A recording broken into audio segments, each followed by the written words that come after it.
So hello hello hello everyone. आप देख सकते हैं कि आज से हमारा 83 डे मतलब एक एक दिन मतलब बहुत ही हमारे लिए इम्पोर्टेंट है।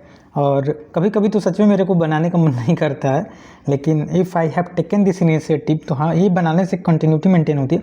और कहीं ना कहीं 10 ही क्वेश्चन करने से देखो, मैंने मशीन भी कंप्लीट कर ही वाने मतलब कर ही लूँगा। जस्ट हमारा लास्ट यूनिट देख सकते हैं कि हमारा 5th यूनिट है और ये 1 से 2 दिन का है। 1 से 10 दिन में हमारा single phase induction motor, special purpose machine and electromagnetic energy conversion system. तो इसमें अधिक से अधिक 40 से 50 क्वेश्चन, 40 भी क्वेश्चन नहीं होंगे, 30 क्वेश्चन, अधिक से अधिक 30 से 35 क्वेश्चन होंगे और इसको हम 2 से 3 दिन में ख़त्म कर लेंगे। तो हमारा लास्ट यूनिट आज 83 डे है, तो हम machine just about to complete. हाँ, पहली बार में मैंने बहुत से क्वेश्चन छोड़े हैं और कंसेप्ट को मैं नहीं समझाया हूँ एज अ मतलब स्टूडेंट से लोअर लेवल में ही समझाया हूँ, क्योंकि मैं जिस तरह से पढ़ता था मैं अपने लिए अपनी कंसिस्टेंसी मेंटेन करने के लिए और एक प्रॉपर वीडियो पे मतलब अपना एक मेमोरी बनाने के लिए कि इन फ्यूचर हमने 150 दिन का टारगेट लिया था। 150 दिन में आज 83 डे है और 83 डे लेफ्ट है, तो मैं कैसे प्रिपरेशन करता था। तो अगर मैं ये इनिशिएटिव नहीं लिया होता तो बहुत से दिन में नहीं पढ़ पाता, लेकिन ये इनिशिएटिव बनाया और ये अपलोड करना ही करना है। That's why I am doing so. Sometimes I am feeling pleasure, yes I am the one who maintain the just continuity just because of YouTube। तो I would like to thanks also YouTube कि अगर YouTube नहीं होता तो शायद मेरी जो आज वैल्यू जो मतलब नेम थोड़ा हाँ कह सकता हूँ, जो चीज़ मेरे पास है वो तो कह सकता हूँ, जो मेरा थोड़ा नेम एंड फेम बना हुआ है by uploading such a kind of videos and what a kind of means मतलब एक काइंड ऑफ रिस्पेक्ट भी मिलता है यूट्यूब से एंड एज वेल एज बहुत से लोगों का मतलब ब्लेसिंग भी मिलता है। तो ये बहुत ही अच्छा लगता है। बहुत से लोगों के बैड कमेंट भी देखने को मिलते हैं, तो सब कुछ सीखने को मिलता है। मतलब एक कमरे में, एक कॉलेज में, मतलब एक आरएसएस सोनभद्र एक छोटा सा लोकेशन में होकर पूरे यूपी के स्टूडेंट से मैं कनेक्ट हूँ, because I have uploaded the such a kind of RSS reviews all over UP. So कोई भी यूपी का आरएसएस कॉलेज हो, एक कॉल लगाना है, वहाँ का इन्फॉर्मेशन मैं बहुत ईजिली गैदर कर सकता हूँ because I had made the connection and that takes time. तो ऑब्वियसली मेहनत करोगे आप, कहते हैं ना मेहनत का फल कहीं ना कहीं मिलता है। मेहनत मेहनत मेहनत जो भी होता है।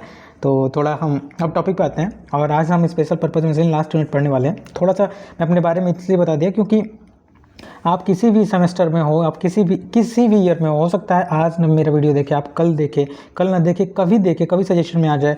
तो हाँ, ये जो चीज़ें मैं बता रहा हूँ on the behalf of my 83 days, आज हो गया 150 दिन, मतलब 50 दिन प्लस का एक्सपीरियंस मैं बता रहा हूँ। कंटिन्यूटी मेंटेन करने से ऑब्वियसली जो आप अचीव नहीं भी करना चाहते हैं ना, वो अचीव आप करने लगते हैं और धीरे धीरे आपको खुशी होने लगती है। अगर आप मेंटेन नहीं करोगे तो एक काइंड ऑफ एडिक्शन हो जाता है। अगर आप अच्छे से कर रहे हो कि हमको तो अपलोड करना ही करना है। तो चलिए आज हम लास्ट यूनिट जो कि हमारा फर्स्ट क्वेश्चन समझते हैं और इसको करने की कोशिश करते हैं। सबसे पहले हमारा क्वेश्चन बोला है, देखिए बहुत इजी है, इतना टफ भी नहीं है, ठीक है। थोड़ा सा प्रॉब्लम ये हो जाता है कि जो हमने ये पीडीएफ बनाया हुआ है, ये हमारा जो बुक 2024 मेड इजी का है, ये लाइब्रेरी में हाँ मतलब अपलोड 2 बुक हैं, लेकिन 2023 के कोई नहीं पढ़ता, 2023 के अवेलेबल रहती हैं, तो मैं 2023 से ही कर लिया हूँ। तो एक क्वेश्चन का डिफरेंस हो गया। सबसे पहले हम पहला क्वेश्चन 2023 के बुक से भी पढ़ के आपको समझाते हैं। लिखा है, यहाँ पे नहीं लिखा है लेकिन मैं पढ़ रहा हूँ, ध्यान सुनिएगा। टू डेवलप इलेक्ट्रोमैग्नेटिक, यहाँ पे लिखा है to develop electromagnetic EM wave, to मतलब ईएम फोर्स, हमें इलेक्ट्रोमैग्नेटिक फोर्स डेवलप करने के लिए, यहाँ पे लिख दे रहा हूँ मैं, डेवलप करने के लिए इलेक्ट्रोमैग्नेटिक फोर्स या टार्क कन्वर्जन, इलेक्ट्रोमैग्नेटिक एनर्जी, जो इलेक्ट्रोमैग्नेटिक एनर्जी है उसमें क्या कन्वर्जन करना पड़ेगा और डायरेक्शन चेंज क्या होगा। तो देखिए, जब भी इलेक्ट्रोमैग्नेटिक हमें मतलब टॉर्क या इलेक्ट्रोमैग्नेटिक वेव या इलेक्ट्रोमैग्नेटिक मतलब फोर्स क्रिएट करना है, तो उस समय हमारा जो स्टोर एनर्जी होगा, ध्यान सुनिएगा, जो स्टोर एनर्जी होता है ना हमारे मशीन में, वो क्या होता है, स्टोर एनर्जी हमारे कांस्टेंट फ्लक्स में क्रिएट होने लगता है। देखिए, जब भी इलेक्ट्रोमैग्नेटिक कन्वर्जन आप मतलब मशीन जब भी पढ़े होगे इलेक्ट्रोमैग्नेटिक कन्वर्जन, उसमें क्या होता है, जो स्टोर्ड एनर्जी होता है, स्टोर्ड एनर्जी वो हमारा फ्लक्स में कन्वर्ट होने लगता है। तो ये हमारा पहला क्वेश्चन था, बस पहला क्वेश्चन आपको समझाना था। उसके बाद अब मतलब एक ही क्वेश्चन का डिफरेंस था। तो आगे हम चलते हैं, फर्स्ट क्वेश्चन सब पढ़ते हैं। इसमें फर्स्ट जो होगा इसमें सेकंड हो जाएगा, ठीक है। तो हम पहला क्वेश्चन देखते हैं। बोल रहा है कि which motor is more suitable for the computer printer device. देखिए, हमारा कंप्यूटर और जो हमारा प्रिंटर डिवाइस होता है उसमें आप जानते होंगे स्टेप हमारा काम होता है, ठीक है, स्टेप। तो उसमें हमारा कौन सा मोटर यूज होता है, स्टेपर मोटर, याद रखिएगा, ठीक है। उसके बाद जो हमारा second question, in the case of split phase motor the phase shift between the current and 2 winding around. तो ये मतलब जब आप आई डोंट नो कि आप ये कब पढ़े होंगे, कैसे पढ़े होंगे। स्पेशल परफॉर्मेंस तो मैंने बीटेक में नहीं मतलब उतना अच्छे से पढ़ा, लेकिन अगर आप स्पेशल इलेक्ट्रिकल मशीन, जैसे हमने पढ़ा है एक इलेक्ट्रिक सब्जेक्ट है स्पेशल इलेक्ट्रिकल मशीन, अगर उसमें पढ़ेंगे तो आप ज़रूर आपको हर अबे यार सॉरी फॉर इनकन्वीनियंस। एक मेरा फ्रेंड अचानक से, मतलब आज दरवाज़ा बंद नहीं था, अचानक से आ गया और मतलब बोतल रखी हुई थी, तो वो जानते होंगे कि आज कल ठंडी का मौसम है। थोड़ा सा मैं यहाँ पे भी आपको कंसेप्ट समझा देता हूँ, अभी मुझे याद आया, क्योंकि देखिए आगे मुझे रिसर्च फील्ड में ही जाना है, तो थोड़ा सा मैं मतलब आपको कैसा लगे उससे मेरा मतलब नहीं है। मैं जो भी वीडियो डालता हूँ अपने पर्सनालिटी को इन्हेंस करने के लिए डालता हूँ, तो थोड़ा सा मैं कंसेप्ट अगर यहाँ बता दूंगा तो आप भी देखोगे तो आपको भी हेल्प हो सकता है।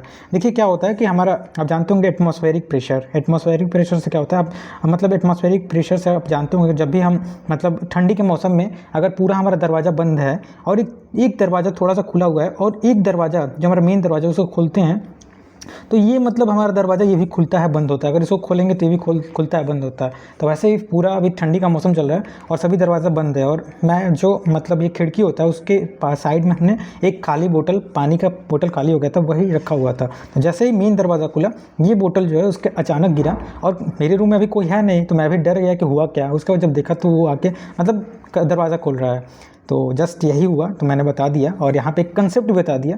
देखिए लाइफ में जितना आप रिलेट करके चीज़ों को चलोगे ना, ऑब्वियसली आपको पढ़ाई में मज़ा आएगा। तो यहाँ जो भी चीज़ हुआ, आपके आसपास जो भी चीज़ हो रहा है, अगर उसको आप एब्जॉर्व करो और उसको समझो कि क्यों हो रहा है, तब जाके एक आप मतलब yes really if you want to, मतलब मेरा जैसा सोच है, मुझे रिसर्च फील्ड में अब ओरिएंटेड होना है और शुरू से ही मैं चीज़ों को उस नज़रिए से देखता हूँ। जब भी पढ़ता हूँ तो ये क्यों मेरे मतलब दिमाग में क्यों, तो शुरू से ही आता है। और इसीलिए जब मैं 5th 6th या 7th 8th में था, उस समय जब मैं पढ़ता था तो डायरेक्टली मैं क्यों पूछ देता था। साइंस वाले जो हमारे टीचर होते थे उनसे मैं क्यों का जवाब पूछने लगता था।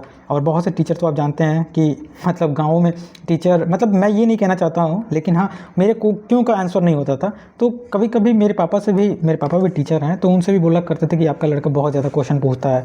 तो मतलब कोई भी चीज़ों को मैं बहुत ही बारीकी से देखता हूँ, तो जस्ट मेरे दिमाग में आया, मैंने आपको बता दिया। चलिए मैं कौन सा क्वेश्चन कर रहा था, 3rd क्वेश्चन, ठीक है। देखिए फ़ोन भी आ गया, ओ माय गॉड, नाम लिए पापा का फ़ोन, जस्ट वेट या सो नाउ सबसे पहले हम देखते हैं 3rd क्वेश्चन। हम 2nd क्वेश्चन देख रहे थे कि जब वही हम बता रहे थे कि स्पेशल इलेक्ट्रिकल मशीन आप जब पढ़ोगे तो आपको समझ में आ जाएगा कि आपका ये 30 डिग्रीज में मतलब जो होता है 2 वाइंडिंग के बीच में हमारा मतलब एंगल होता है। तो ये हमारा 2nd क्वेश्चन हुआ। अब 3rd क्वेश्चन हम पढ़ते हैं।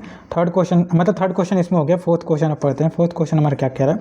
4th क्वेश्चन देखिए बहुत इंपॉर्टेंट, मतलब बहुत ही अच्छा है हमारा। कौन सा क्वेश्चन है ये, इसमें 4th क्वेश्चन है, तो इसमें हमारा आई थिंक हाँ इसमें 3rd मतलब एक क्वेश्चन इधर उधर हो गया है। तो ये क्वेश्चन हम पढ़ते हैं। 4th क्वेश्चन हमने क्या कह रहा है कि हमारे पास 1.8 डिग्री दिया हुआ है, ठीक है। 1.8 डिग्री 4 फेज स्टेपर मोटर है और इसमें 40 तीथे हैं। तीथ जो हैं 40 हैं एंड नंबर ऑफ जो पोल हैं वो कितने हैं हमारे 8 हैं, ठीक है। नंबर ऑफ पोल हमारे 8 हैं। तो नंबर ऑफ रोटर तीथ हमसे पूछ रहा है। तो नंबर ऑफ रोटर तीथ पूछ रहा है। सबसे पहले देखिए हम क्या करेंगे, नंबर ऑफ रोटर तीथ निकालने के लिए हमारा स्टेप एंगल का फॉर्मूला होता है। स्टेप एंगल इक्वल टू हमारा क्या होता है question, step angle equal to हमारा होता है 360 into number of phase into rotor number of teeth. याद रखिए बहुत इंपॉर्टेंट क्वेश्चन है, बहुत इंपॉर्टेंट। इससे मतलब क्वेश्चन पूछे जा सकते हैं। Step equal to 360 number of phase into number of मतलब मोटर। तो वही number of teeth equal to 360 हमारा 4 फेज है और हमने 1.8 हमारा स्टेप एंगल रखा, तो हमारा 50 आ गया। तो इस तरह से क्वेश्चन हम कर लेंगे। उसके बाद एक क्वेश्चन ये छूट रहा है, बहुत ही इंपॉर्टेंट है, बहुत ही अच्छा है। Starting torque can be obtain by in case of single phase induction motor with identical main axillary winding. तो देखिए जब भी मतलब आप जानते होंगे घर में जो फैन लगा होता है, ये स्पेशल इलेक्ट्रिकल मशीन है। देखिए ये स्पेशल इलेक्ट्रिकल मतलब स्पेशल पर्पज मशीन है। तो इसमें थोड़ा सा कंसेप्ट मैं जो जितना जानता हूँ आपको डिलीवर कर दे रहा हूँ, है ना। तो इसमें क्या करते हैं हम, कैपेसिटर सीरीज में एक्सिलरी वाइंडिंग का लगाते हैं। क्यों? क्योंकि जो हमारा सिंगल फेज इंडक्शन मोटर होता है ना, उसमें हमारा डबल रिवॉल्विंग थ्योरी, मतलब देखिए सिंगल फेज में क्या होता है मतलब इंटरेस्ट आता है यार समझाने में। देखो सिंगल फेज में क्या होता है, हमारा केवल एक सिंगल फेज है, प्लस एक साइड माइनस। तो इसमें क्या होता है कि जितना हमारा पॉजिटिव है उतना निगेटिव है। तो जब हम सिंगल फेज देते हैं तो हमारा टॉर्क जब क्रिएट होता है तो इक्वल एंड अपोजिट इसमें हमारा मतलब मैग्नीट्यूड हो जाता है, जिससे हमारा जो होता है टॉर्क समझ नहीं पाता है। तो इसलिए हमें कैपेसिटर लगाना पड़ता है। कैपेसिटर इसमें लैगिंग मतलब लीडिंग हमारा मतलब पावर कर देता है, जिससे कि हमारा टॉर्क जो होता है एक डायरेक्शन में मूव हो जाता है। देखो क्या होता है सिंगल फेज में, जितना टॉर्क इधर बन रहा था उतना टॉर्क इधर बन रहा है। अपोजिट में, तो वो कैंसिल हो जाता है। तो इसीलिए हम कैपेसिटर लगाते हैं कि जो फेज एंगल क्रिएट करता है और उससे हमारा मोटर जो है वो रोटेट होने लगता है। आई होप आपको समझ में आया। अब चलते हैं 5 नंबर क्वेश्चन, जो कि इसमें 6 नंबर क्वेश्चन होगा। इसमें क्या कह रहा है 5 नंबर क्वेश्चन, हमसे कह रहा है कि हमारे पास एक रेशियो ऑफ मतलब rotor reactance to the rotor resistance up to servo motor क्या होगा। तो rotor reactance upon rotor resistance is less than, हमेशा लेस देन होता है नॉर्मल जो इंडक्शन मोटर होता है। तो नॉर्मल जो इंडक्शन मोटर होता है, याद रखिएगा, उससे जो rotor reactance and rotor resistance होता है ऑलवेज लेस देन होता है। ठीक है, आगे हम बात करते हैं क्वेश्चन नंबर मतलब इसमें 7 जो होगा 6 हो जाएगा। हमारे पास एक hysteresis loop of magnetic material जिसका कि एरिया जो दिया हुआ है 5 हमारा दिया हुआ है, एरिया जो है 5 सेंटीमीटर दिया हुआ है एंड एरिया हमारा 5 सेंटीमीटर और हमारा 1 सेंटीमीटर मतलब एरिया, यहाँ पे क्वेश्चन पढ़ते हैं यार, स्केल जो है 1 सेंटीमीटर जो है वो 280 के बराबर है। ठीक है, और 1 सेंटीमीटर इक्वल टू 5 मिली हमारा 1 centimetre equal to 5 milli weber दिया हुआ है। तो हमसे पूछ कर रहा है टोटल हिस्टैरिसीस लॉस। तो हिस्टैरिसीस लॉस निकालने के लिए हम क्या करेंगे, सबसे पहले हिस्टैरिसीस लॉस निकालने के लिए एरिया अंडर कर्व निकालेंगे, वो क्या हो जाएगा 50 सेंटीमीटर स्क्वायर। ठीक है, तो 50 सेंटीमीटर स्क्वायर, तो हमारा क्या हो जाएगा, यहाँ पे हम जो वैल्यू दिया हुआ है मतलब एरिया निकालने के लिए दोनों मल्टीप्लाई कर देंगे, 50 इंटू 2 इंटू, तो कितना आ जाएगा 500 मिली, मतलब ये जो है मिली वेबर आ जाएगा। And then for 50 hertz cycle के लिए हम क्या कर लेंगे, ये हम निकाल लेंगे 50 हर्ट्ज के लिए 50 से मल्टीप्लाई कर देंगे तो 25 वाट आ जाएगा। ठीक है, तो ये 2 नंबर क्वेश्चन आप देख सकते हो, केवल और केवल on the base of formulas है। ओके, आगे चलते हैं। हमारा क्वेश्चन नंबर इसमें क्या पूछ रहा है, list the different application first, list the application second, motor application match करना है। देखिए बहुत ही इंपॉर्टेंट है, बहुत अच्छा लगता है ऐसे क्वेश्चन करने में। देखिए सबसे पहले फूड मिक्सचर आप अपने से कीजिए, फूड मिक्सचर क्या होता है। देखिए फूड मिक्सचर अगर नहीं मालूम है तो इसमें जो भी एक मालूम है उसको सबसे पहले करते हैं। देखिए हमें मालूम है कि एक्सीलरेटर जो हमारा मतलब ये हम क्या कहते हैं, लिफ्ट कहते हैं, लिफ्ट में कौन सा मोटर लगा होता है, तो लिफ्ट में हमारा जो लगा होता है ना वो 3 फेज़, मतलब यहाँ पे एस्केलेटर में हमारा क्या लगा होता है 3 फेज़ इंडक्शन मोटर, यहाँ पे कौन सा है 3 फेज़ इंडक्शन मोटर, यहाँ पे चौथा। ठीक है, उसके बाद अगर हम बात करें और सॉरी 3 फेज़ इंडक्शन मोटर नहीं, आई थिंक 3 4 3 1 4 2 3 1 वेट तो सबसे पहले एस्केलेटर में 3 फेज़ इंडक्शन मोटर होता है। ठीक है, तो 3 फेज़ इंडक्शन मोटर मतलब 3 फेज़ हुआ क्या हमारा। सबसे पहले एक्सेलरेटर जो है, देखिए यहाँ पे हम समझा देते हैं, एक्सेलरेटर जो है जो ये 3 फेज़ इंडक्शन मोटर से हमारा बना होता है। ठीक है, अब उसके बाद हमें टेप रिकॉर्डर यहाँ रिकॉर्डर आ गया ना, तो रिकॉर्डर से हमारा क्या हो जाएगा, रिकॉर्डर से ही हम समझ जाएंगे कि हमारा कौन सा होगा। तो टेप रिकॉर्डर ऑब्वियसली मतलब छोटे थे तो देखे ही होंगे, टेप रिकॉर्डर जो होता है हमारे वो डीसी मोटर लगा होता है, परमानेंट मैग्नेट डीसी मोटर लगा होता है। ठीक है, उसके बाद अब बात करते हैं फूड मिक्सचर। फूड मिक्सचर में कौन सा हमारा काम होता है, देखिए फूड को मिक्स करना है तो इसलिए हम यूनिवर्सल मोटर इसमें लगाते हैं। ठीक है, यूनिवर्सल मोटर। और जो हमारा एक बच गया 3rd नंबर, डोमेस्टिक जो मतलब ये हमारा पंप होता है उसमें हम कौन सा यूज़ करते हैं, डोमेस्टिक पंप में जो हमारे घर पे पंप मतलब जो कह सकते हैं समरसेबल तो नहीं, जो हमारे घर में सिंगल फेज आता है ना, तो सिंगल फेज इंडक्शन मोटर लगा होता है।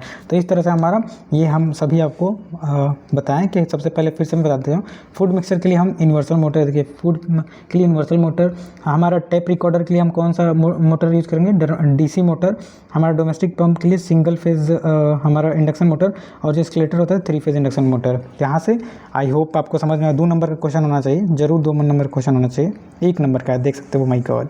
अब चलते हैं 8 नंबर क्वेश्चन, हमारा क्या कह रहा है, single phase induction motor with only main winding excited would be Expeed the following, मतलब केवल और केवल सिंगल फेज में हमारा क्या कह रहा है कि हमारा मतलब in single phase induction motor only the main winding excited would exhibit the following response of the synchronous speed. तो क्या होगा, हमारा फॉरवर्ड स्लिप जो हो जाएगा बैकवर्ड स्लिप से अधिक हो जाएगा। ये सिंगल फेज इंडक्शन मोटर की बात कर रहा है, तो सिंगल फेज इंडक्शन मोटर में केवल और केवल अगर हम मेन वाइंडिंग को एक्साइट करेंगे, तो भाई मेन वाइंडिंग को एक्साइट कर रहे हैं, ऑक्सिलरी वाइंडिंग को एक्साइट कर ही नहीं रहे हैं, तो हमारा फॉरवर्ड पाथ जो होगा वो ज़्यादा होगा एज़ कम्पेयर टू हमारा बैकवर्ड पाथ। अब चलते हैं, देखिए हमारा पूछ रहा है कि which of the following have highest मतलब न्यूमेरिकल वैल्यू, तो हाईएस्ट न्यूमेरिकल वैल्यू किसका होगा। सबसे पहले सभी जो टॉर्क होते हैं उसको हम समझ लेते हैं। देखिए डेंटेंट टॉर्क क्या होता है, it is amount of torque that motor produce when it is not energise, no current flow through the winding. देखिए कोई भी मोटर है अगर उसमें हम मतलब करंट या वोल्टेज फ्लो पावर नहीं दे रहे हैं, तो उस समय जो टॉर्क मतलब उसमें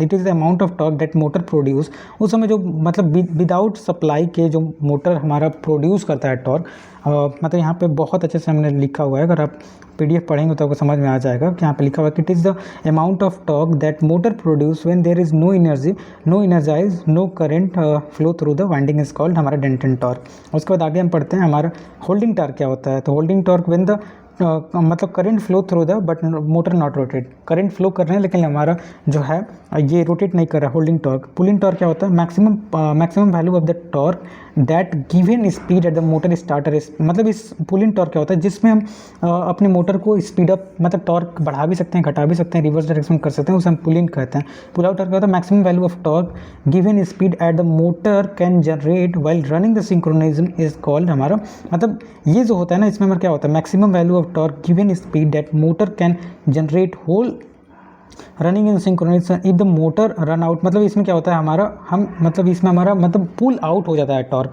और इसमें हमारा स्टेल मतलब ये रुक जाता है। तो ये हमारा हुआ सबसे इसमें पूछ रहा है मैक्सिमम किस में होगा, तो मैक्सिमम कौन सा होगा बताइए। इसमें कौन सा हो जाएगा हमारा, आप देख सकते हो कि इसमें हमारा हो जाएगा ऑप्शन नंबर, ये सबसे अधिक हमारा पुल आउट टॉर्क हो जाएगा। ठीक है, तो ऑप्शन नंबर सी हो जाएगा, 9 का सी।